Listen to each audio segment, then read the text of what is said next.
Bro, every fucking day. All the door. All my life, grinding all my life, sacrifice, hustle paid the price, want a slice, got to roll the dice, that's why, all my life, I've been grinding all my life, all my life, been grinding all my life, sacrifice, hustle paid the price, want a slice, got to roll the dice, that's why, all my life, I've been grinding all my life, I'm married to this guy, that's who I made my wife. Special guest. We have a co-host, Mr. Alex in the house. Mr. Alex. Hello, what's up? Mr. Hello. Alex's first podcast. He's always behind the scenes. We're popping cherry today. Of course, we got my brother Cornelius, and our very, very special guest today is Mr. Tomas. Tomas in the house. In the house. I don't know if I'm that special, but I'll take it. Hey, you had a You're hell of a ride over here. I had We had an to amazing pick you ride up over in a here. couple Lambos. I'll be honest with you. I was trying to think of the last time I got picked up in Lambos and felt like a VIP. And Last weekend. I'm like, it's not that special. Come on. And I was like, this is something I can get used to. Was it Really, nice? I love we it. just I have love to it. make sure you I love feel at home, because this is your house too. Thank you very You much. were with us since day Yeah, one. you were. And me being the car guy that I am, it's right up my alley. This is Yeah. perfect. So thank you for that. Yes, Appreciate sir. it. You didn't mind the rain with the top down and all No, that? Didn't the- bother you? the Not top at was all. up. Not at all. I welcome the rain. I welcome anything. I'm not one of those persons that, it rains on my day. Nah, not even. It's nice. You're not a typical Southern California person who just loses everything when the rain comes down. I think I've seen too much of the world to just be focused on one place. Oh. And when I think about it, when people are like, "Oh my God, it's raining," I'm like, "It rains 2 weeks out of the year." Yeah, It's right. raining. Like, Literally. go to Seattle. Yeah. And tell me how your life is up Yeah, there. for real. So we have plenty to be grateful for, and this Southern California weather is. Yeah. Well, every morning you wake up. Every day we wake up, it's a reason to be grateful. Trust me. Every day you absolutely. wake up, you got to be thankful and grateful that you got another chance. Amen. I for agree. that. Yes, sir.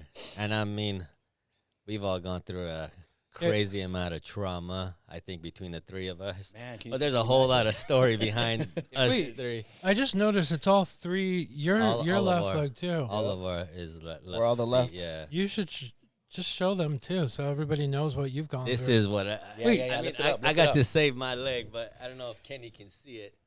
Tomas, you motorcycle? Yes. You Motorcycle. motorcycle? You Yep. motorcycle?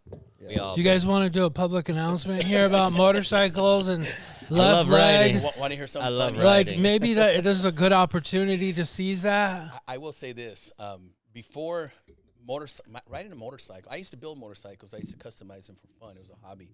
And for me, riding a motorcycle was therapy. Like one of my favorite things Bro. to do at Yeah. night. Nobody understands Nobody that. understands it. And this is what I told them too. Yeah. It was that one time I can get on the bike, go for a ride, and just kind of like feel like I'm just free, bro. It would Yes. just Yeah. it would ease my mind. I would just like think so clearly, and I was like, fuck, I missed that shit. But You ever heard that saying, you'll never see a motorcycle parked outside of a therapist's office? yeah, No, I've never heard that. It's they true. don't. Because we don't need therapy. That is our therapy. Yeah, right because there. you're at the hospital usually. Right? You're not at therapy. Well, I was you're out- you're I at was out for physical 3 therapy. years. This is why I told I'll say No, this I'm giving much. you a hard time. The nursing staff at the hospital, when they found out what happened, they said, "A motorcycle accident." Yeah, they go, "You know what we call you guys?" Shit. And I said, looked at her and I was like, "Motorcycle riders?" She goes, "No, organ donors." That's Oh, exactly shit. what you are. Yeah, and I was like, And it's only gotten worse though. and I said, "Just for that, I'm keeping my organs."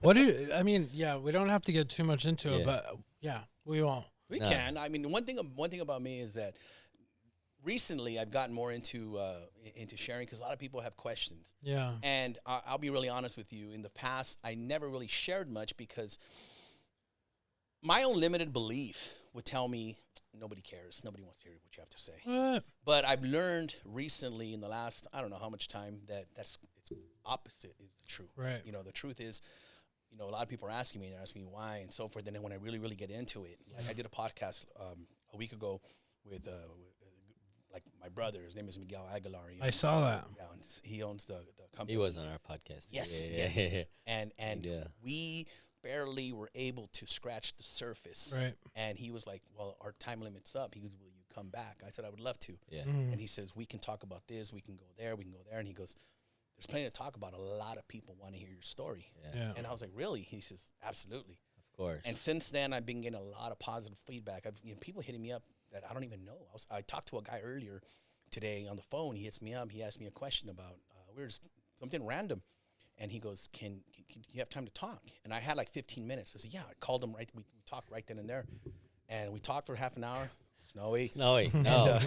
Go. Just let him sit. It's not going to stop. So, yeah. But he was telling me, he goes, man, thank you. I really appreciate it. And I said, oh, of course. I go, to me, it's not a problem. Help out, questions. He's a cancer survivor. So we were just talking about different things. But like I said, for me, for him to tell me, dude, I loved hearing what you had to say. Yeah. It kind of like, oh, maybe I do have something positive to share. For sure. And I need to start sharing it. That's actually how he helped me. Yeah, I was going to say, you've been such a tremendous help for Alex. I mean, I saw him and how it was a struggle for him and everything he went through, right? But having him, you guys work out together, you know each other, you guys are friends. He's my trainer, so helpful to him, just having someone that can help him along that road. But, I mean, you have such an interesting history of where you came from, where you are now, all the things that you've experienced before, and I don't even know how we're going to get through all that in like 40, 50 minutes. It's going to have to be. But give us like it's going to have give to us be the like 3-minute version of it. No, not 3 minutes. We can start with he was a federal agent. Well, okay, tell us what everything you've gone through and where you came from. And it all started on. Well, I was born. Real quick, the quickest way, and I can get sidetracked and talk forever. But I was a federal agent, and 20 years into my career, I had a motorcycle accident, 2015 to be exact. And when my motorcycle accident happened, I became an amputee. And after that, I was medically retired from my job. Right. And I loved what I did for a living. I love protecting people. I had wanted to be a cop since I was a kid. So I basically followed my dreams growing up. And I worked in law enforcement. And I loved doing what I did. And I felt I was very, very good at it. So it never really felt like work. It never did. And I remember my old high school coach told me after our last game in my senior year, he said, whatever you get into, make it something that you love doing. Because when you do, you'll never work a day in your life. Right. That's and so I've true. always followed that advice. And it's so, so true. And after my accident, I didn't know what I was going to do. I had plans to retire on my own by age of 47. Sure. I had everything set up, I was good to go, and I figured I'll retire, and maybe I'll do something else. Maybe I'll just hang out at home. I'll train. I'll do whatever. I had all these romantic notions of what it was going to be like. Right. And then my accident happened, and I was at home. And in 3 months being home, I was losing my mind because I was just going crazy. I'm used to moving every day. Right. And to stay We're on the still. same boat. I know. Yes, and it's depressing. Very It's depressed. depressing.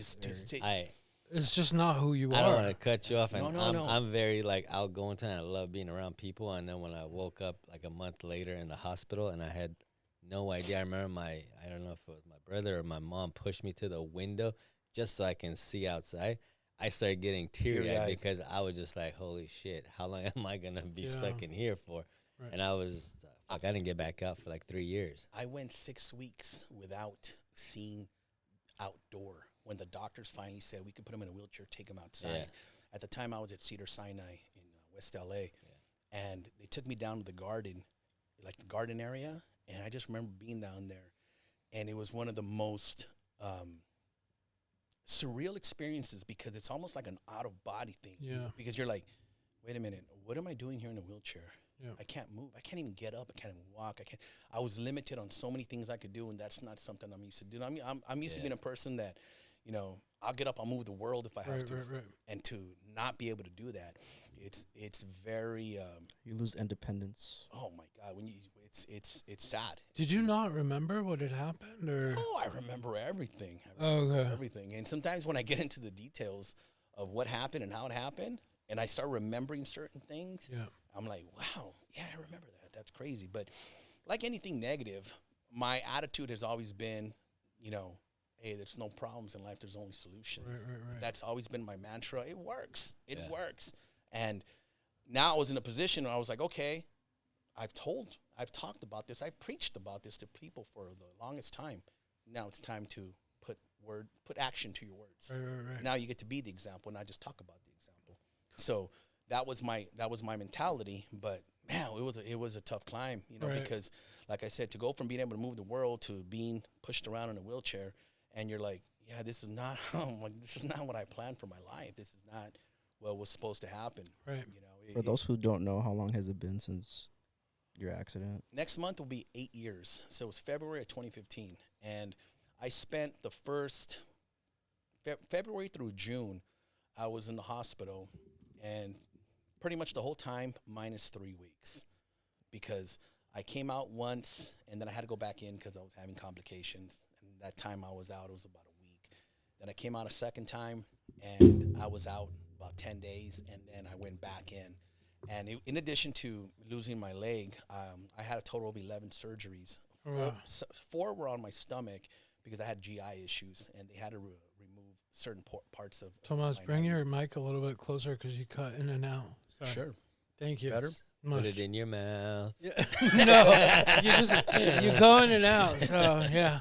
In and Out, my favorite burger. Oh, Jesus Plug for Christ. them. All right. No, I just want to know. Wrong words. I've never known how exactly did you get in this I know. accident, because What happened? I know I you did were something chasing stupid. someone. Nah, Is this I wish. top no. secret? No, not at all. You were like on a shootout. Nah, I was completely off duty. One of the things that, like I said earlier, I used to like to customize Harley Davidsons. There's a good friend of mine named Jesse. He has a shop called JayZ Custom Cycles. And so we were working on a motorcycle that I wanted to put in the SEMA show. And so I was on my way to his shop to finish working on the particular bike.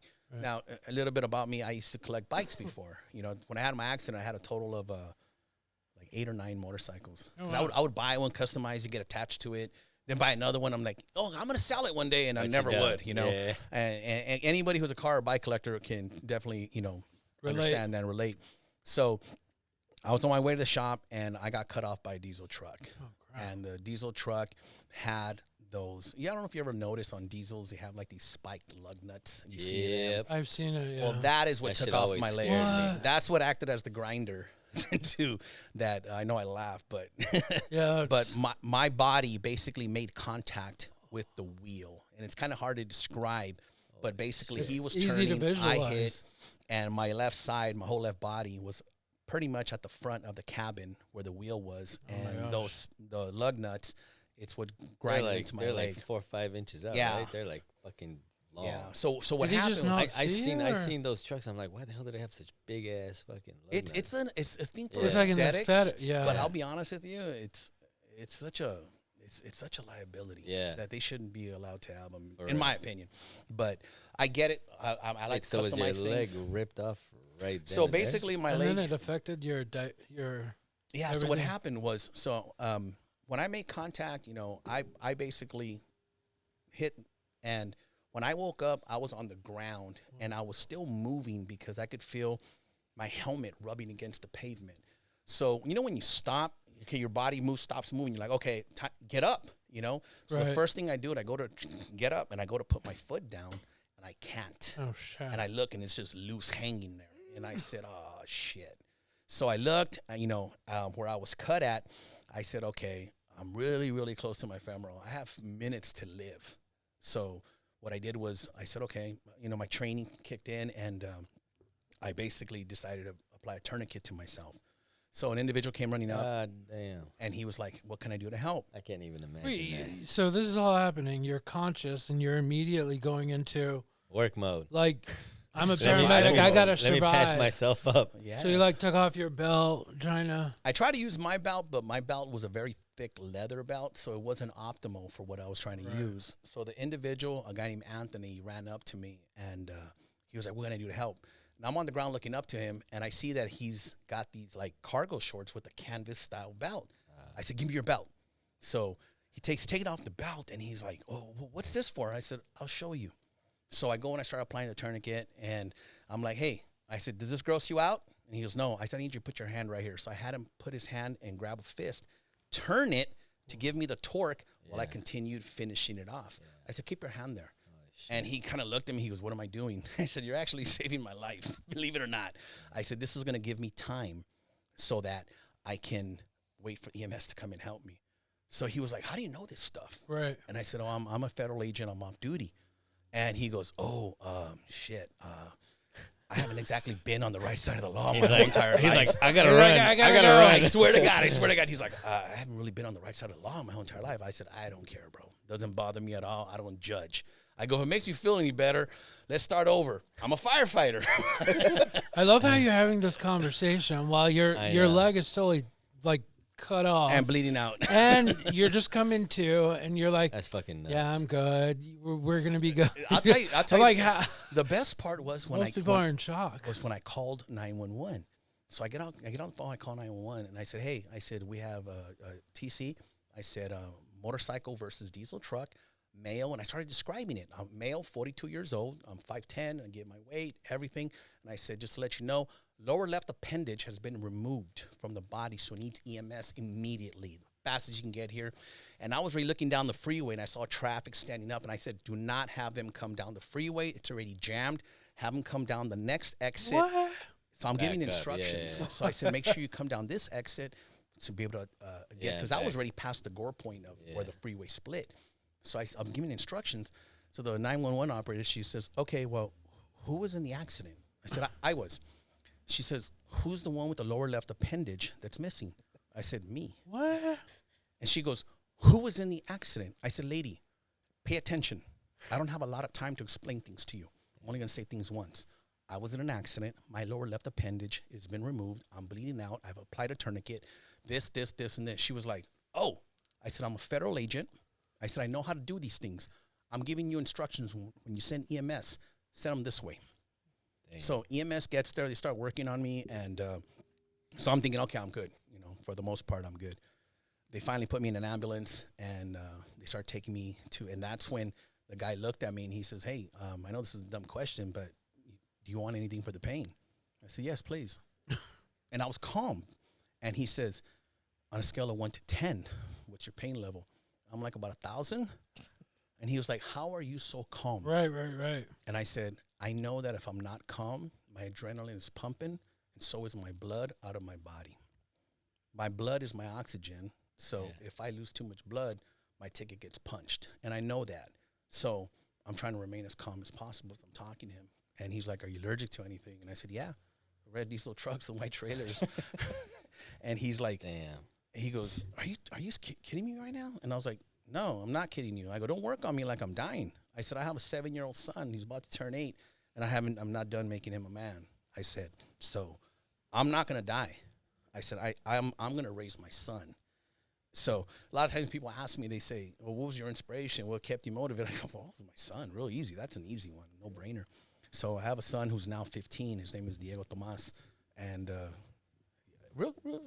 I hate to say it because I know I'm bragging as a parent, but my son's a badass. He is. You know, he plays sports in school, straight A student, takes honor classes. He's a sophomore, but he already has a 4.2 GPA.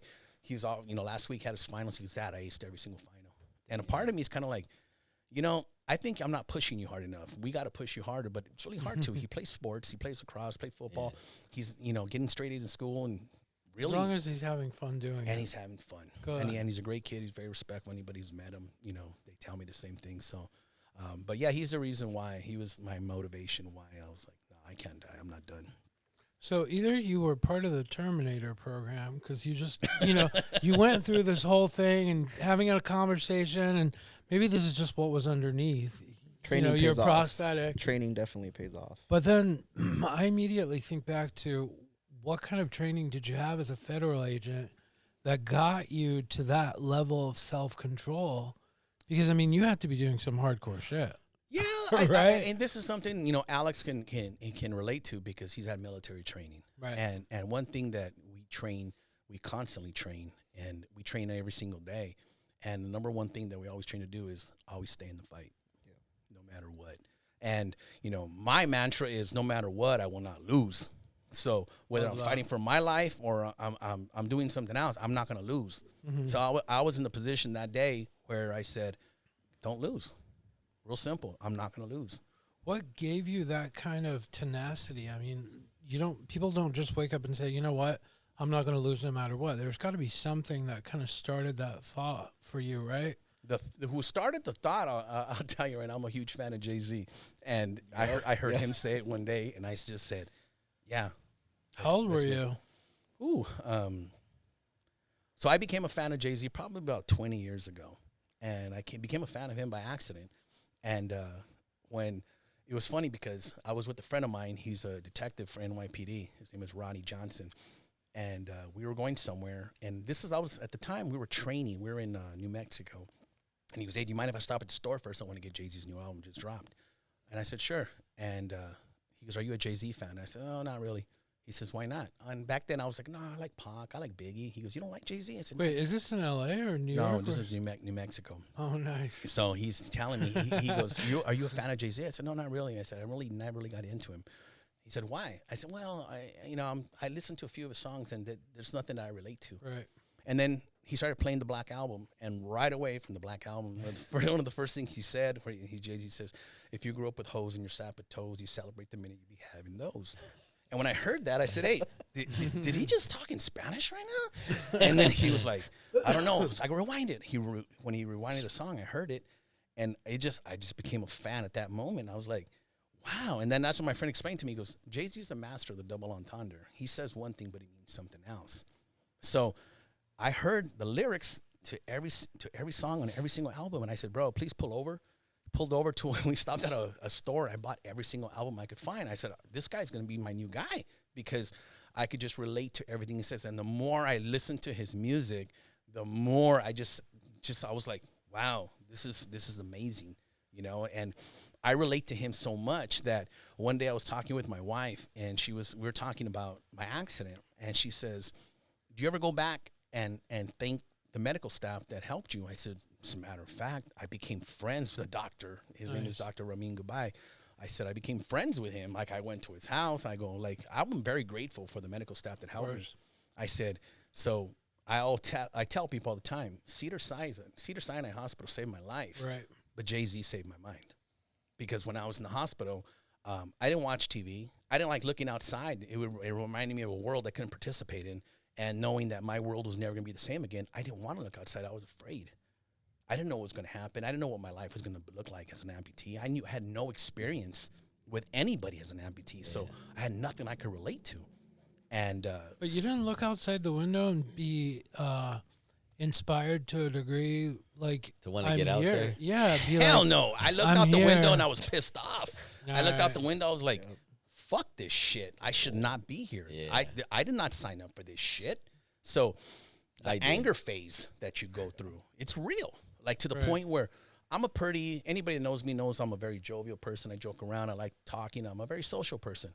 I didn't want to talk to anybody. I had people coming to see me and during the day, and I would purposely pretend like I was sleeping because I didn't want to talk to them. No visitors. And I would literally sit there at night. Like, I would just sit there in my thoughts. And what helped me make sense of everything was listening to podcasts and listening to music. But I would only listen to one artist, and that was JayZ. JayZ. Yes. Shout out to JayZ.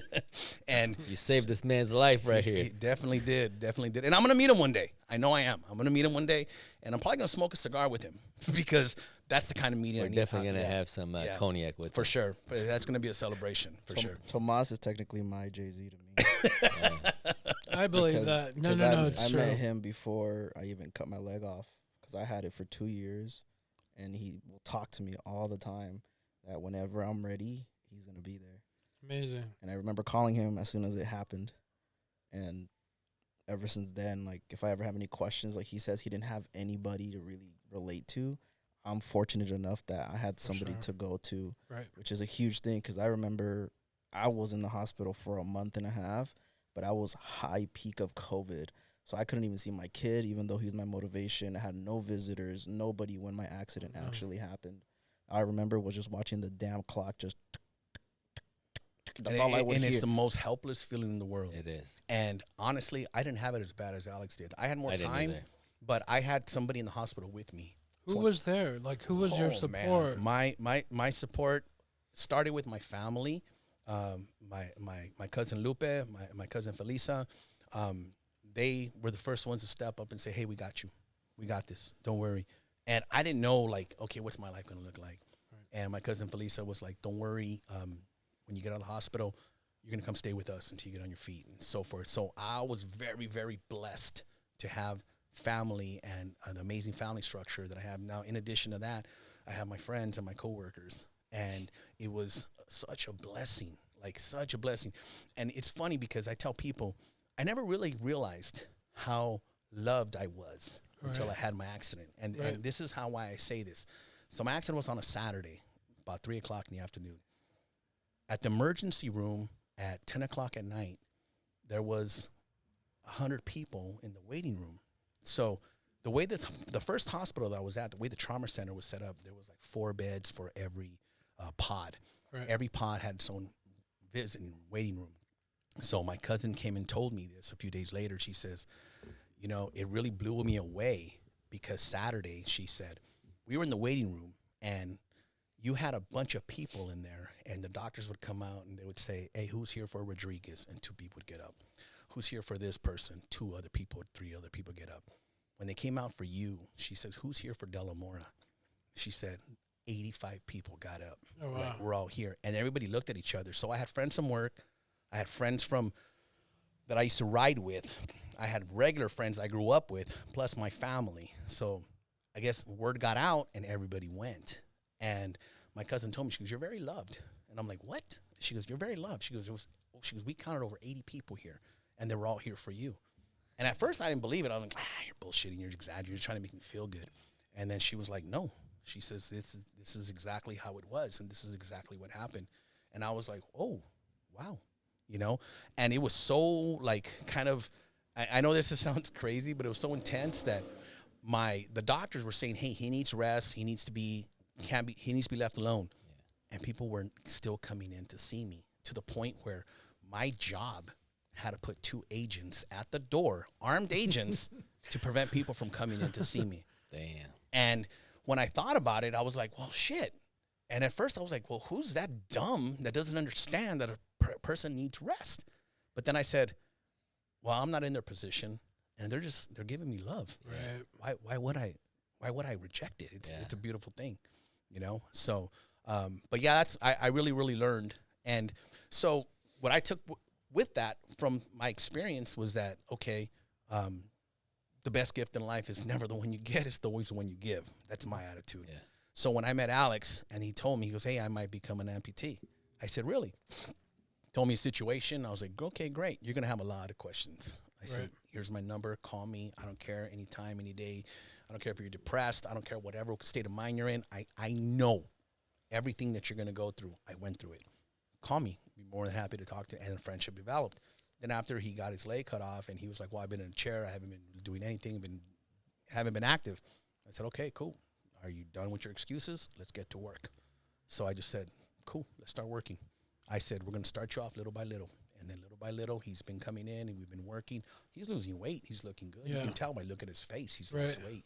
But more importantly, where he is psychologically, I remember, so I've been working alongside Alex and my brother for about a year now.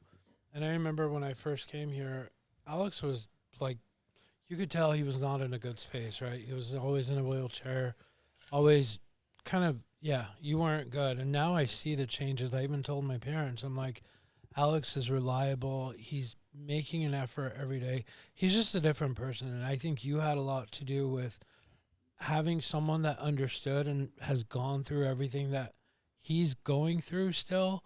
I mean, that was incredibly helpful.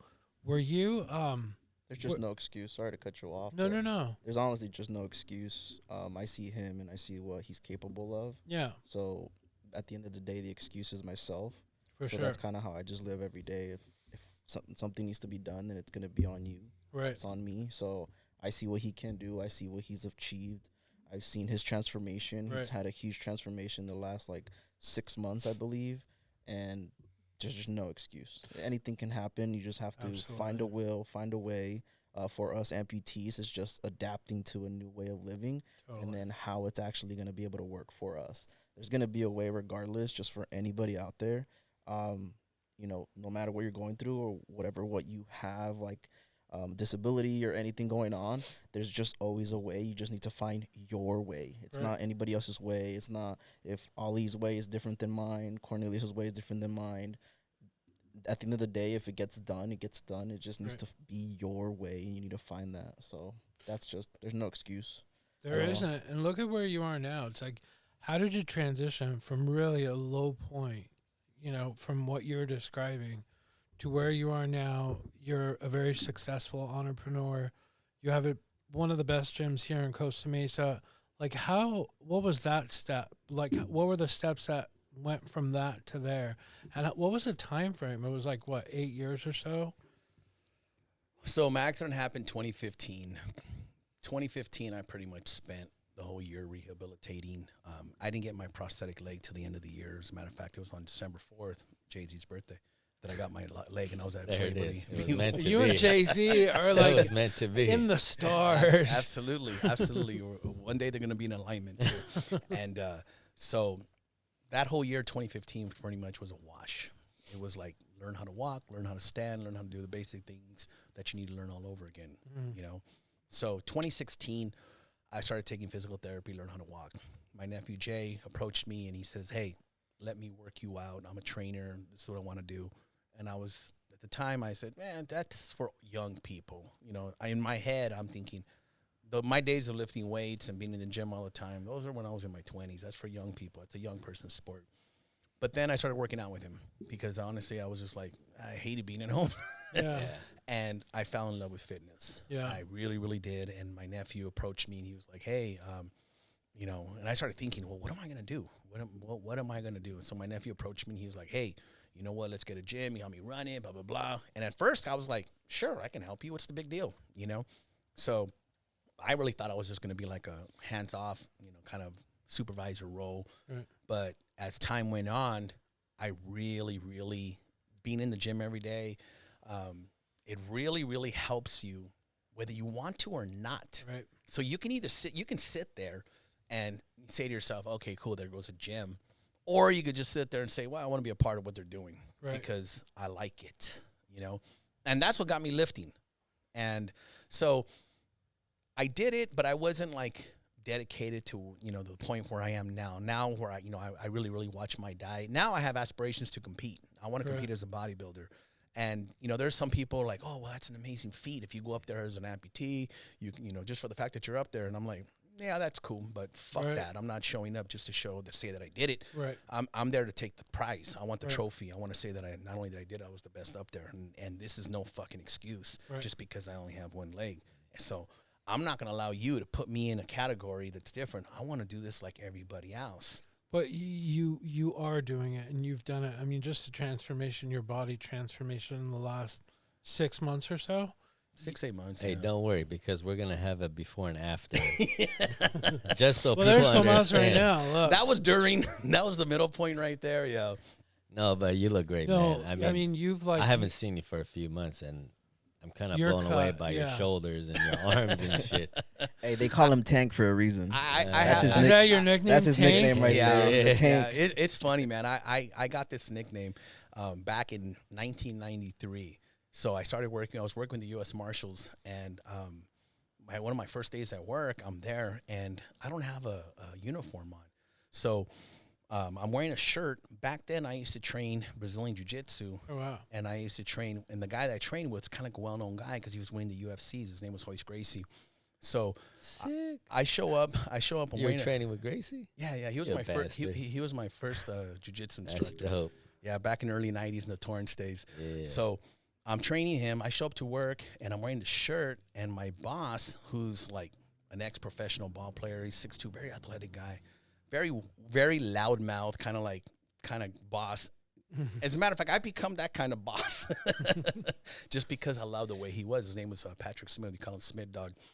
And so he walked in one day. He sees me wearing a shirt, and then he's like, "Hey, is that shit on TV?" And I said, "Yeah." He goes, "That shit don't work on me." So he's like 6'2", 250, big yoked dude. And, back then I was like, "No, it works on everybody." I was just so like fired up about it. And he was like, "I'll bet you it don't work on me." And I'm like, "What do you want to bet?" So in the early 90s, $50 was a lot of money.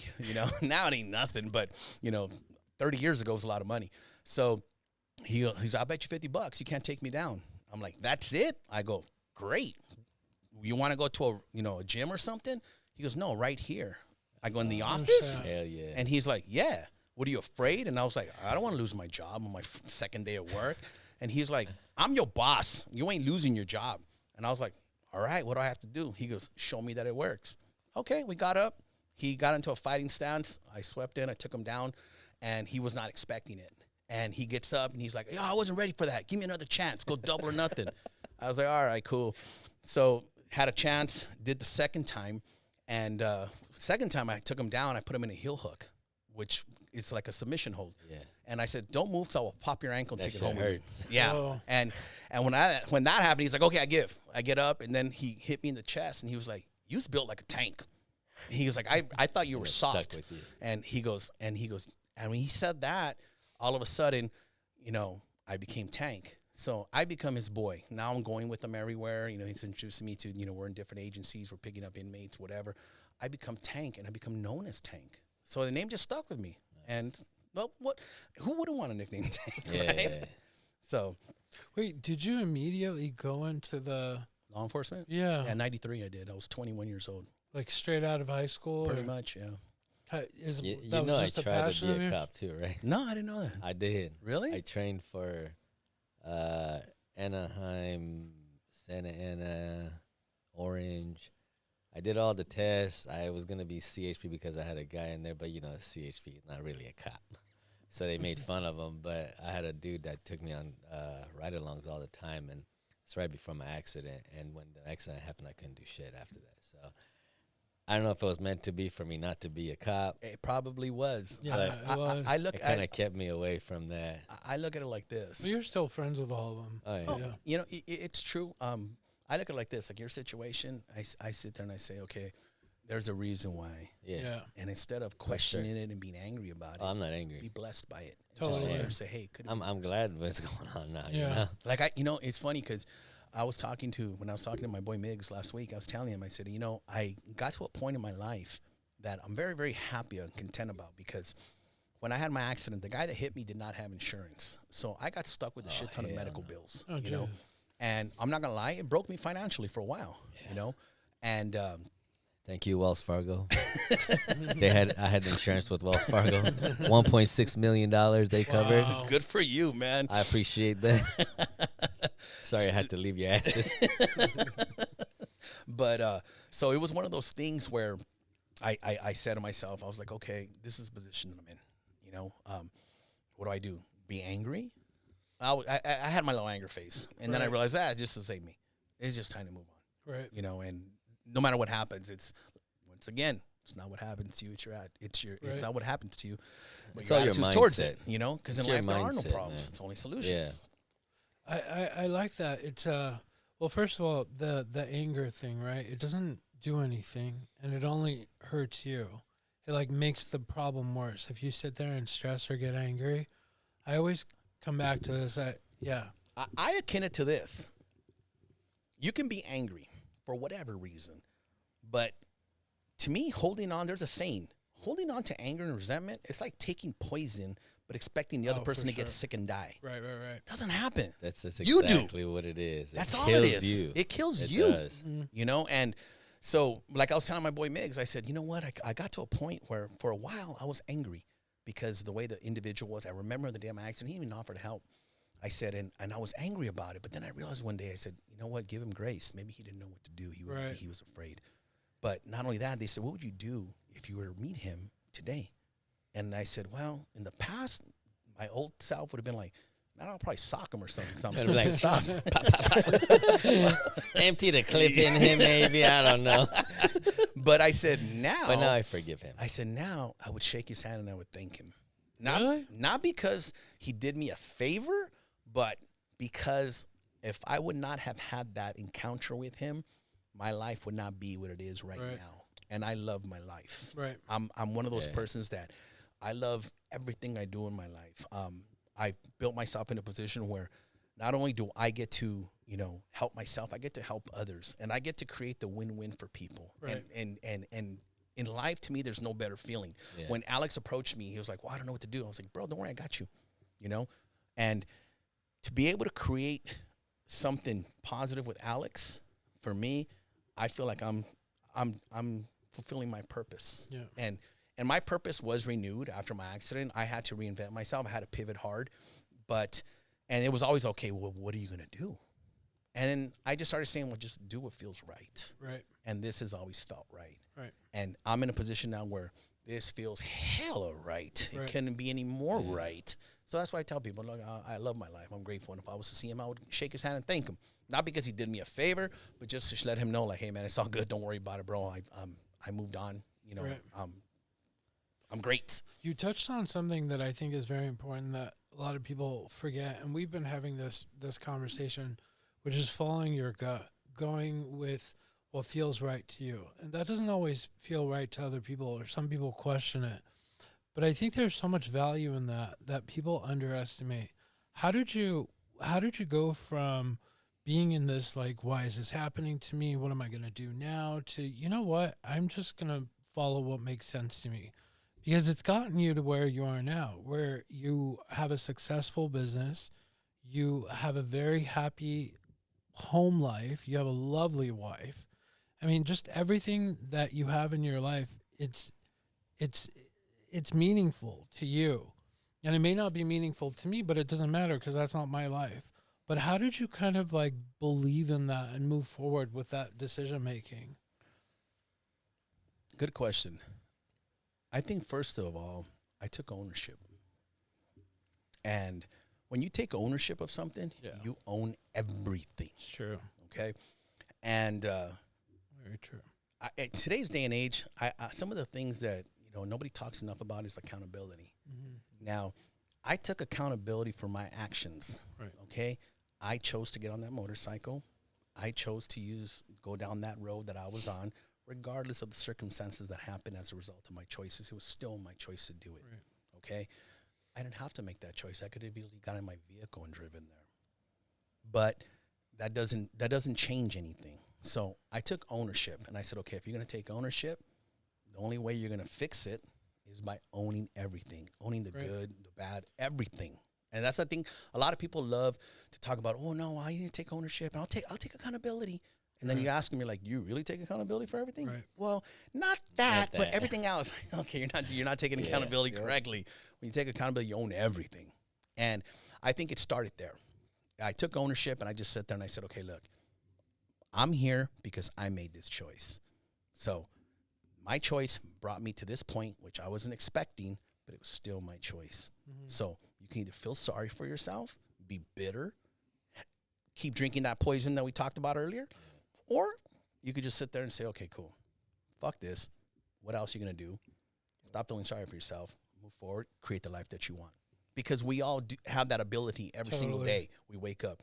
A lot of times people say, no, well, I hate my job. Well, then fucking quit your job. Right. Go find something, you know, that excites you. Right. You know? And so I talk to so many, you know, people. And one of the positions that not realizing I was going to put myself into is being at the gym every single day is that a lot of people come to me and talk to me. They're like, hey, well, how do you do this? And I do that. And a lot of these trainers are young. They're in their young 20s, early 30s. And I try to give them as much, you know, insight on, hey, this is your life. Take it serious and so forth. They don't always get it. Sometimes they're like, no, well, I'm just, you know, I'm going to do what feels right. I'm like, yeah, fuck that shit. If you're going to be on your feels all the time, bullshit. Yeah. You know, make a plan, stick to the plan, move forward and march. Exactly. Be a fucking soldier. You know? Can we get a clap on that? Because I feel like it's no, it's so true. Some real words right there. A lot of people are floating, right? They're just floating through things. That's exactly why they don't get nowhere. Right. They stay where they're at, and they're just gonna stay where they're at. They're never gonna they're not gonna have any kind of progress in their life. There's a saying that they says you kind of gotta go through something, and then it really changes to like who you're supposed to be. Right. Kind of going back to that type of question you asked Tomas. Before your accident, your mindset versus after your accident, would you say you would still be who you are now if that accident would have never happened? Absolutely not. That's easy to answer. Right. Yeah. This, like I said, this made me do a complete 180. And if you would have told me 10 years ago, hey, one day you're going to be a 50-year-old guy, aspiring bodybuilder, business owner, blah, blah, blah, blah, blah, exotic car owner, blah, blah. I would have been like, yeah, fucking right, bullshit. Because we're all programmed and we're all victims of our own limited beliefs. Yep. Right. And when we literally live in a world where anything is possible, everything becomes possible. Absolutely. And I'm a big proponent of that. Are you also do you are you a man of faith, or like what is it? I was raised Catholic, but I'm not a practicing Catholic. Okay. Like I was in church the other day for a funeral, not because I Sure. chose to go. Right. But my attitude about religion is it's different than most. Yeah. And even though I was raised Catholic, like I said, I'm not a practicing Catholic. I respect everybody. I respect everybody's religions. Yeah. But at the same time, and without getting into a conversation that's going to go down that route, because Right. that's a Pandora's box that I really don't want to open. But I respect people for what they believe in and so forth, as long as they don't push their beliefs on me. Right. You know, because my beliefs are really, really fucking simple. It's me. If you're of God, you're of love. And if you're not, spell love backwards. Phonetically, what does it sound like? EVOL, evil. So you can either live, be forward, be of love, live, or be backwards and be not of love. You're evil. So we all know the difference between good and evil. Not everyone is always the same, but that's basically my thing. And I try to do my best every day to be a person of God, be a person of love every single day with everybody I come in contact with. Amazing. I think, I don't know how a lot of what you do, you don't even think about it. It's just how you live, right?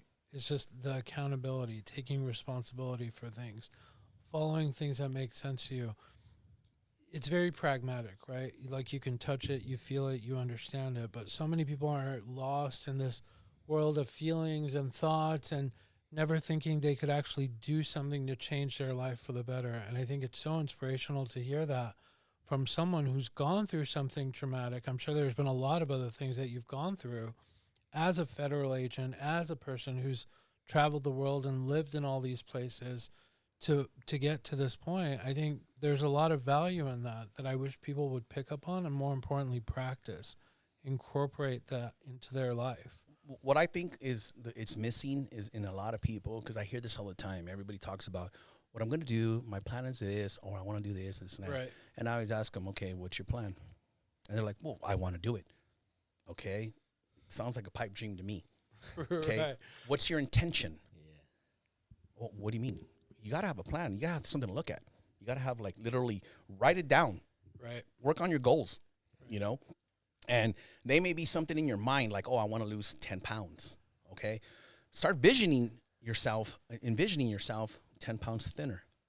Manifesting. You know, you manifest what you want to work towards. Without the commitment and the discipline, you're not going to do what you need to do. It all comes down to a lot of having like the discipline to want to change. You're going to get to a point where you're going to be like at the lowest point. You're going to be like, fuck, I don't want to live like this anymore. So you can't go any more down. So the only way up, you just keep going. Hey, you can be the hustler's hope or his pipe dream. Yeah. You know, that's the way I look at it. Straight up. This is going to sound cheesy, but do you do anything that people kind of associate with this, like journal or meditate, or you talked about envisioning it? Like, do you do anything that's kind of conventional in this world of really living your dreams, or no? You're like, no, I just have a drink. No. I'm feeling like MLK right now. I have a dream. No. Conventional wise, I have people, like I have a mentor. Okay. And I always spit ideas with him.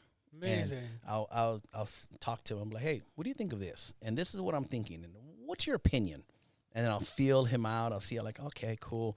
And then I'll know like I'm on the right track or I'm not. But I always do my best to emulate people that are happy and successful, because that's what I want to be, is happy and successful. You are happy and successful. I guess it's working then, right? Yeah. It is. I'm like, wait, you're not emulating. You are that. That's great.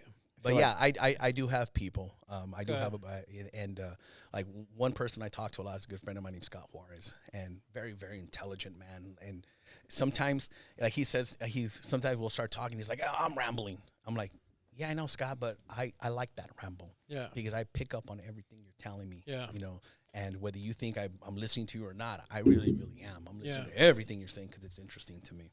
But it goes back to what you were saying earlier about the conversations that you have and how you thought it wouldn't serve anybody. But the things you've experienced and have gone through, they may not resonate with me, they may not resonate with Kenny, but someone who's watching and listening, I mean, you're speaking to them. And you wouldn't think that, right? I mean, this is the power of this podcast. Because we all have our own limited beliefs. Yeah. For whatever reason. It's our upbringing. It's, we are a summation of everything that's happened to us, Yeah.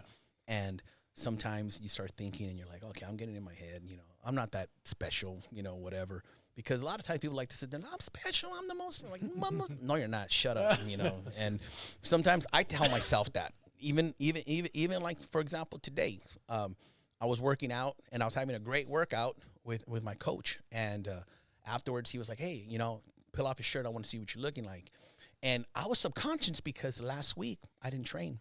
I was so busy last week. I didn't get a chance to train. I wasn't feeling good one day. My shoulder was hurting. So I'm taking the whole week off. I didn't train. I didn't do cardio. I kept on my diet. But today when I was done training, I pulled off my shirt and I was blown away. The week off, the rest, it really, really helped. Right. And even my coach was blown away. He was like, shit. That to the point where I was like, wow, you know what? I'm closer to picking a date for a contest already. Good. Nice. Because this is something that in my mind, I'm like, I'm still not ready. I got 6 more months to train before I'm even able. And now he's like, the way you look right now, I can put you on stage in 3 to 4 months. Oh, wow. However, because he knows my attitude. I'm not showing up to say that I did it. I'm showing up to take the whole fucking thing. Yeah. Right. So I said, I need to be 100%. And he's like, well, you're almost there. Keep going. Keep doing what you're doing. Right. And it helped, like I said, the workout was done. I wasn't feeling it. I was in my head. I was listening to my own story of took the week off. You're not good enough. Da da da da. And Right. and we all do that shit. everybody and does. anybody who sits there and says, "No, I'm confident all the fucking time," like, you're full of shit, right. man. I don't want to talk to you. Everybody's self-doubts. But course. Tomas, also in that, I think, you're a go-getter. I am. My brother is. We all are, right? But I think it's so important to take a minute and step back every once in a while, too. You listen to yourself there. I know that, like, when you're so push, it's really difficult to step back, but I think there's so much value to be gained there. Yours, I think that's a point that needs to be underscored a little bit, because we all get in that state, or at least I do. But, for example, over the holidays, I was like, you know what? I've been pushing all year. It's time to step back for a minute, reassess, decompress, just like not think about the same shit every day, And I think that's really important. And that's why it's important who you surround yourself with. Totally. Good energy. Good energy, like-minded people. I have a saying I tell people, it's hard to soar like an eagle when you're surrounded by a bunch of chickens. Yeah. So that's the reason why you surround yourself with people who you With want to turkeys. and I tell people, hey, if you're the smartest person in the room, you're in the wrong fucking room. Get out. Right. So Got to get pushed. I always, when I train, I look at the biggest guy in the gym and I'm like, fuck you, I'm coming after you. I don't give a shit how big You're you very are. competitive. Very competitive. Love Jeremiah is a big motherfucker. Yeah, And, Jeremiah. and I you know know it's Jeremiah. Jeremiah. And I even told Jeremiah, But that's I'm like, genetic. I want to be like that. I want to be like that. motherfucker. yeah, He's like Jeremiah's fucking He's huge. an ancient warrior. Yeah, like he monster. is. Very easy. He is my boy. He's my training partner. He pushes me because when I'm in the gym and I think I'm doing good, he comes along and I'm like, fuck you. Now I need to get even fucking Yeah, better. yeah. So surround yourself with people who are gonna push you. Yeah. Don't be a lame ass and be like, oh well, sure. these people listen to me and they, I'm fucking the coolest. Like, oh, look at me, I'm so fucking great. No, you're not. Shut the fuck up. Get in with people that are hungry. Be around people that are better than you, smarter than you, faster than you, whatever. That's how you're gonna become great. Wait, speaking of being great, so what's the next step in your road to beyond greatness of where you are now, besides, becoming JayZ's best friend? Like besides seeing JayZ right there, what else is in the pipeline for you? What are you envisioning for yourself? I want to hear a funny story about how I almost met JayZ. Yeah. Because it just popped into my mind right now. So about 10 years ago, maybe 12 years ago, I don't know, JayZ was coming in to perform at UCLA. And so a friend of mine, he calls me up and he says, hey, I'm doing security for JayZ this weekend. Hell yeah. Show on Saturday. He gets here Friday. You're going to be working with him from Friday until Sunday. 12-hour shifts, $500 a day. Do you want to do it? At first, I was like, yeah. And then I said, I can't. he's like, what? I said, I can't. I said, number one, I said, Friday night, I'm taking my brother to a concert. And this is my brother's favorite artist. And I said, and my brother had Down syndrome. My brother, when he was alive, had Down syndrome. And I said, I'm not going to not take my brother. This is something I want to do with him. Yeah. So that was excuse number one. Excuse number two was a friend of mine's wedding was Saturday. But the biggest reason why I said no, joking around, because I said, yeah, I don't think it's a good idea. I go, what hours am I going to be working? He goes, 6 p.m. to 6 a.m. Whoa. I said, yeah, nah, that's not good for me. He goes, why? I said, because knowing me, and I know me very well, I said, they're going to hear a ruckus in the room about 3 in the morning, and when the security goes in there, they're going to turn on the lights. I go, and they might catch me in bed with JayZ and Beyonce. I said, no disrespect, but when the lights go on, they're going to see me spooning JayZ, and it's going to get really fucking uncomfortable. So I don't think it's a good idea that you allow me to do security for JayZ. I'm going to be professional, and I'm going to bow out and sit there and say no. And he's like, dude, I'm giving you a chance to meet JayZ. I said, it's not a good time. Yeah. I said, I have prior commitments. I love JayZ. I said, but I'm going to meet him one day. I said, it'll happen. I know it's going to happen. So I'm surprised. I thought you were going to be like, for $500, I'm not doing that for 500. Maybe for 5,000 a day, I'll do honestly, it. I'll do it for free. Honestly, exactly. I'll do it for free. Yeah. I'll do it for free. You know, there's this thing on internet, have you seen, that they're making fun of JayZ. They're saying, hey, would you take $500,000 for dinner with JayZ? You know, and everybody's like, fuck him, I'll take the money. And I'm like, yeah, sit there with your limited belief system. That's cool. Right. You know, and someone asked me, they go, what would you do? And I said, I can't believe you would ask me that. They're like, yeah, that's right. I go, just from the experience alone, it's fucking priceless. Yeah. I said, so that's my answer. That is right. Your mentor that you have these conversations with, is he kind of like where you imagine the conversation with JayZ going? Is that what you gain from him, or is it just more of like the amount of ideas he throws your way? You know, the conversation that I will have with JayZ, it's going to be a lot different, because there's a lot of stuff that I relate to in his music that I would sit there and say, hey, when you wrote this, what inspired you? Because this is what I take from it. And I want to see if our experiences are similar. So that's one thing that would be different. So when I talk with my, mentors, I have my compadre, his name is Angel. He's another one. I'll talk to him just about life. And I'll say, and this guy, if you meet him, this guy, you would not expect the kind of knowledge that comes out of his mind. You would not expect it. But he is a person that's lived life, probably 10 more lives than all of us combined. So I was, hey, what do you think? And he'll say, no, this why, and so forth and so on. And it's just a different way of thinking. And I love having that. I love having people like that. But I don't have too many. Like I said, I have a couple. Hey, I want to spit something by you. What do you think? And I like getting their opinions. About your dad? You don't have those conversations with your dad? No. Or your mom? Unfortunately, my father passed away in 2006. And my mom passed away about 6 years later in 2012. Oh, no. So I'm an orphan. Sorry to hear. But you've surrounded yourself with people that you can still get that kind of wisdom from, and I think that's gold, Yes. I had an individual, I call him the chief, and his name was Gonzalez, and this man was like a second father to me. And my wife, when I talk to my wife, I tell her, I said, I'm the man that I am because of him.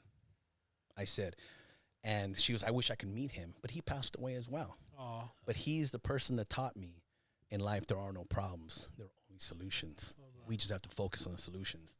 And he was one of the most intelligent men that I would just, whatever he would talk, I would listen to everything, because there was always a lot of humor in what he said, but there was just such golden nuggets of information that I've used and I've applied in my life. And, his two sons, they're two of my best friends. They're like brothers to me, Mario and Ramon. And we're family, those are my brothers. And I was very, very fortunate to have them. And my wife sit there and she says, I wish I could meet him. And I said, I do too. I wish my son could meet him, because he passed away when my son was a baby. And I went to go see him one time when my son was born, and he was kind of upset with me. He says, where's your son? I wanted to meet him. And I said, wow, he's only 3 months old. I'll bring him when he's a little bit older. And and then he got sick, and unfortunately he passed away. But this man was a beautiful, beautiful man, and intelligent and gangster as fuck. And I just respected the hell out of him. Just amazing Right, person. I'm jealous that all these people had nicknames like Chief and what was it, Tank and Can we get Rocket. nicknames? I'm like, can we have nicknames too? I mean, all of our personalities, so can we get an honorary self-made nickname? Just for the Sure, fuck we're gonna have to think of this. It's funny because when nicknames come up, it's always like you do something and then boom, it just sticks. Right. And sometimes people are like, well, I my nickname is whatever, and I'm like, well, you like that nickname? You're like, no, but everybody calls me that, so I have no choice. And I'm like, yeah, luckily I got a good one. You should throw a couple out. I just want to see. Before we do that, though, I want to say that I see a parallel between Alex and you, which is The handsomeness. yes, the love Yeah, and handsome. they call us twins at the gym. Do they really call you guys Yeah. twins? All right. It's always a joke that I'm a surpass. His only, he told me this once when he was about to start training me. He's like, I only have one condition. He's like, you cannot get stronger and more handsome than me. That's it. Emphasize the handsome part. Yeah, that's the only I condition. don't know. You that might I have competition there. Like, you better not let him get too far. But you guys have something very parallel, which is from everything you're saying, you're always learning. You're always paying attention. You always have to be a student, man. Yeah. Always. Like, you may not have been born with the sharpest mind. This is just general, not you. Life gave you an open mind. Yeah, and I think I see that a lot in Alex. He's always picking up. He's always paying attention. He's always like learning things, whether it's like from working on a website to dealing Editing how stuff. to how to deal with people or even celebrities that come in here. It's like he's always paying attention, right? And I feel like you guys both have that in common. So I feel like this is a relationship that's. I feel like that's a lot of training though, because we're just observe. It's kind of like observe and report type of thing. You think when you're training, you're always on your toes. Like anywhere you're out, you're always being aware of your surroundings because anything can pop off, and you need to be ready just to Got you it. know. And that is something that even if I try to get away from it, I can't. Right. Because I'll go somewhere. Like now, I'm not a big fan of crowds. I'm not. Interesting. And not because of COVID, but I'm not a fan of crowds because problems happen in crowds. And when I'm ever around a crowd, my eyes are scanning 100% of the time. So if I'm somewhere and I'm trying to enjoy something, I can't because I'm looking around. Yep. I'm seeing who's looking at me and why. And then when you only have one leg and you wear shorts all the time like I do, you get looked at a lot. Yep. So that means, my analysis is in overdrive all the time. I was like, okay, what is it? And then when I realized it's just me and my dumb leg, I'm like, okay, cool, move on, carry on, But it's that feeling that I go through, and it's because of all the training that I've had. Having a law enforcement background, that's what it does to you. Everything you do, you always think security first. You go to a restaurant, I always pick a table where I can see the door. I want to see who's coming in. I want to face them, so forth and so on. That's just who I am all the time now. That is not going to change. I'm 50 years old. And at this point in my life, I've just accepted it, and this is who I am, and carry on. Got it. Wait, you still didn't tell us where the roadmap is leading in this road of greatness in Tomas's life. We're going to have to do a second episode, unfortunately. We're gonna have the roadmap is still being written. One thing? This is unfortunately, we don't want to. I told you I talk a lot. Well, it's not just you. It's both of you. Damn, I'm Cornelius. sorry. This guy can't I'm sorry. stop talking. I've told him. No, many you know what it times. is I'm curious too. It's not just about people. It's about like people's experience. I'm sorry. I'll shut up. Yeah. I need to not be on podcasts. Yeah. He's only here a few times because we always have to go over. But no, we'll have to do a second episode for sure. I would love to. Look, and now that I've gotten out of my head that nobody cares about my story and people want to hear it, I love sharing it.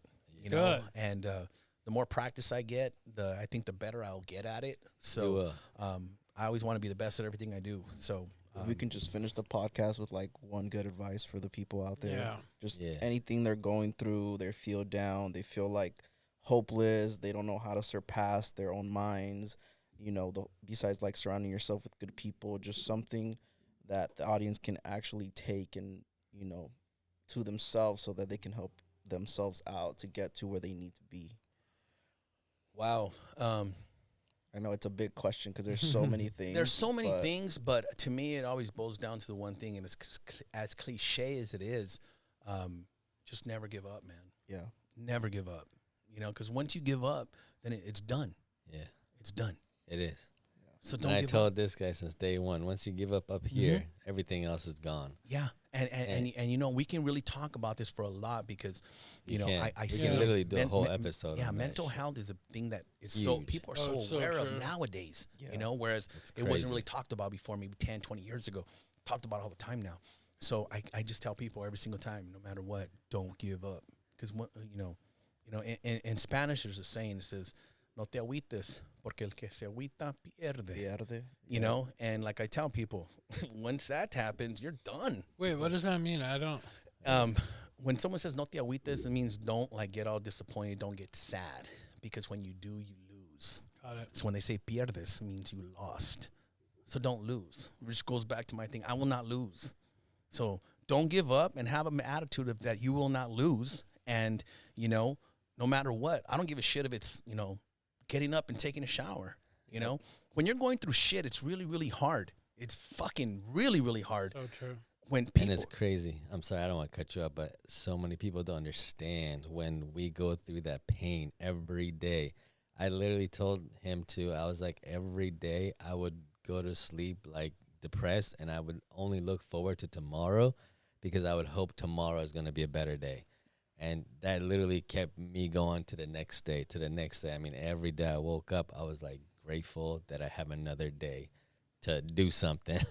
And it's like, no matter how bad that day is, and I've had some bad days and he's seen it, I was like, you know what? Tomorrow, hopefully it'll be a better day. you know, I tell people like this. When I was in the hospital, I would have surgery, and I'm thinking, okay, I'm going to get better now. I had surgery. I'm cool. And then 2 weeks later, they're like, you have to have another surgery. You're not getting better. 13. 11 total. 11 13. total. Oh, combined 13. with 24 between us both. Yeah. You know, so after the first one, second one, you start losing hope. By the sixth one, seventh one, eighth one, I got to the point where I was like, I'm never getting better. But then I realized, I was like, bitch, you're giving up on yourself. Yeah. Don't. You will not lose. And my last surgery on my leg was probably the easiest surgery I had. Literally all they were doing was taking out the rods and the screws because my body wasn't accepting it. And it was the hardest one to get through because mentally I was so drained after 3 years of surgeries and hospitals and pain, and I just was kind of giving up. For you, it was 3 years? 3 years I was in wheelchairs. I had crutches and I got my cane, and I You had mean those my wires coming external out. fixator was on my leg for about Yeah. a year and a couple months. Right. So I had this 5-pound metal thing that was holding my bones together because I had such a big cap missing. And then they did a bone graft. Bro, that shit hurt. 2 weeks. I couldn't even like move like this. The pain would shoot up my side, and I'd be like, it was just bad, all bad. And it was horrible. But I mean, I wouldn't even want my enemies to go through what I did pain-wise. You know what's funny is my accident was on Saturday. I had surgery that night. They tried to reattach my leg. And I woke up during that surgery. Oh, Hell no. Oh, no. What? don't. That, I'm not going to lie to you, was the worst pain I ever felt in my life. At that one moment, I was like, I can't live like this. There is no way. I cannot live like this. The pain was so severe that in my mind, and I started moving and struggling, and I could hear the staff in the OR. Oh. They're They were "Give him like, a shot." he's waking up, Oh, and then yeah. that's when the anesthesiologist went, because it was like a long surgery, like 15 Yeah. hours long, and he went and did something. I could feel the movement, and then I was out. But in that moment, I remember saying to crazy. myself, Oh, no. I can't live like this. Yeah. And I was like, in my mind, I was like, God, if you want to take me now. I can't do this. I'll tell you guys a story on the second episode. And when I woke up from that surgery, I woke up and I looked and I was like, oh shit, I'm alive. I was like, just kidding, God, I'm good. I'm good. I was I'm just good. I was joking. just joking. I ain't going anywhere. Just want to see if you're listening. Nah, man, it's rough, and it's crazy because no one will understand the hardship and the mind that it goes into this. Like pain is the worst shit, Yeah. dude. Like it just literally, and I It's feel bad debilitating. because my Yeah. dad goes through it every day, and like I don't think my brother has gone through like that much pain to kind of understand where he's come from. I'm a lot easier on him because I've gone through the pain and I know how hard it is every day. Like you wake up, your back hurts, your leg hurts, your arms hurt, whatever fucking case may be. But it's just, it wears you down a lot. Like, you know, I was grateful for one reason. I didn't want my mom to ever see me in that position because it would have killed her. And my mom wasn't alive when I had my accident. And it's funny because my cousin would tell me, what do you think your mom, like, honestly, it would have given my mom a heart attack. bro, Yeah. And I just imagine said, how my mom felt. yes. So I just said, I'm glad she She's wasn't here to diabetic. see it. And then someone asked me, they're like, do you think your dad would have happened the same thing? Oh, hell no. My dad's a fucking gangster. I go, my dad would have walked in the Get hospital. your ass up. He would have looked at me and he was like, no, but you want to be on fucking motorcycles, right? That's what you get. Yeah. Because that's the kind of dad I had. You know, I was in a motorcycle accident my senior year of high school, and I broke my left ankle. And I remember when I got home from the hospital that night, I'm getting out of the car, I'm with crutches, and my father's on the porch of the house, opens the doors to welcome me home, and I'm thinking, oh, right. With a belt. My dad's going to be like, oh, mijo, are you Kicked your okay? ass. My dad, no, hell no. My dad opened the door, I get out of the car, and my dad looked at me in Spanish, he says, no, pero que hacen las pinches motos, ¿verdad? Like, you want to be on fucking Yeah. motorcycles, right? That's Yeah. what you get. And I was just like, Yeah. I wouldn't expect anything different from you, Pops. I love you. And Yeah. Tomas actually helped my parents ease up with my amputee, because for the longest time they were like, no, God's gonna be able to help your leg. They don't understand the pain that I literally was suffering I mean, you guys saw, I'd be in a wheelchair and I'd still try to work, but just the pain, it would just be nonstop. I couldn't sleep. They would see me. I had to be smoking weed just because no medication was helping, and that wouldn't even. They just hated seeing their son and not being able to help. Can't do It's like nothing the about it. worst feeling that Yeah. I had, because I felt like I know what you feel like, because I'm a father. I have my son. He's my motivation. And for the longest time, I was like, I just want to cut it off. I'm over it. But no, they were like, no, like they keep praying. They said, God this, God that, it's going to come back. Like, let's go try a bunch of other opinions. But I already knew that it was going to happen. But once they talked to Tomas, it was like they were finally able to kind of understand, because they saw how well he was doing. And I kept telling him, I'm like, cutting my leg off was the best thing that's ever happened to me, no matter how sucky the situation it was. But it's made me a better person, and my parents are finally seeing it, that it was the best decision I could have ever made, because, man. And life goes on. I mean, it's like, I get it. It's traumatic, obviously, in so many ways, not just not having a leg, but you continue and you become stronger and you do more. We're cyborgs now, so, Yeah. you know. You guys are ahead of the We game. You're different living breeds. in 2050 is what's happening right now.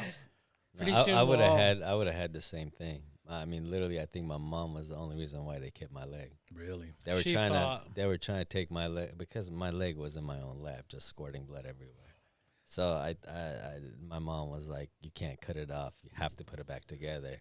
And they try. I don't know what happened. I woke up like 30 days later, going up to the 4th floor. That's when I started remembering, because they took me off all the drugs. But I think she was the one that helped save my leg. You know, that's crazy, because when they reattached my leg, that surgery, my body went septic because my body rejected it. Oh, no. So I went septic, my kidney shut down. I know. I'm on dialysis, and my family, they tell my family, they're like, the only way he's going to live if he is first to Take it off. amputate, take it off. Yeah. So they're like, does he have a wife we can talk to? And they're like, no, he's a single man. So they're like, okay. And they come to me and they're like, hey, we need your permission. You know, I couldn't talk because I had things in my mouth. So in my mind, I'm like, well, how the fuck do I answer this? You know, Paper. and they said, squeeze my hand. The doctor said, squeeze my hand if you're okay with us amputating. So I just started squeezing his hand, and I wouldn't stop. I'm like, dude, just do what you got to do. You know, that's how I gave him my authorization Yeah. to them to take my leg. How many, just one last question. How many of those 11 surgeries were like your nose job, your facelift? Like how many? I mean, you've got such a pretty face. It's like, I just want to know how many they squeezed in. Well, first First of all all, natural. I know, but- first of all, I don't appreciate the laughing because all the surgeries were for this. That's why I'm so fucking handsome. Just kidding. Yeah. Well, you're an inspiration. You Thank really, you. I mean, you live it. And I think that keep talking There's so many things that Well, you keep inviting me. I have fun doing this. I'm enjoying myself more, and I think the better I get at it, the better I'll be able to control my ADD. Bro, you're I'll be like able to stay on focus. You don't have you're ADD 3 though. lights down. You can come over Yeah. anytime. That's true. This I'm is just around the always corner. set up, so Kenny just has to come in and shoot. That's it. Kenny, we'll have to get him. Kenny's like, fuck this guy. I don't want to come in just for him. But Tomas, thank you. I just, thank you. know, for being there for Alex. I see the change in him. Yeah. Thank you for being there for him. I mean, this is just a very one-on-one, but a lot of what you say and do, it resonates with people. So keep being you, keep doing you. I know you're gonna, but I'm just saying I'm thankful for what I see every day in Alex because I see him every day. So thank you for that. You're welcome. Thank you very much. I appreciate Thank it. you. you, Thank guys. you. Thank you. Thank you for Thank you for coming. having me. Thank for you, coming. Alex. And We thank you for popped this cherry. the VIP treatment. Picking me up in the Lambo. I was Yeah. like, I'm just gonna go Well, home. we're and gonna this we're shit. gonna call an Uber for you to go back. Yeah, we'll call you an Uber I'm just economy to kidding. go back. Alex will drop you off in the Lamborghini. Don't Perfect. worry. We got you. Thank Thank you, you. Tomas. Thank you very much. Yeah. Let's go. Hey, I don't.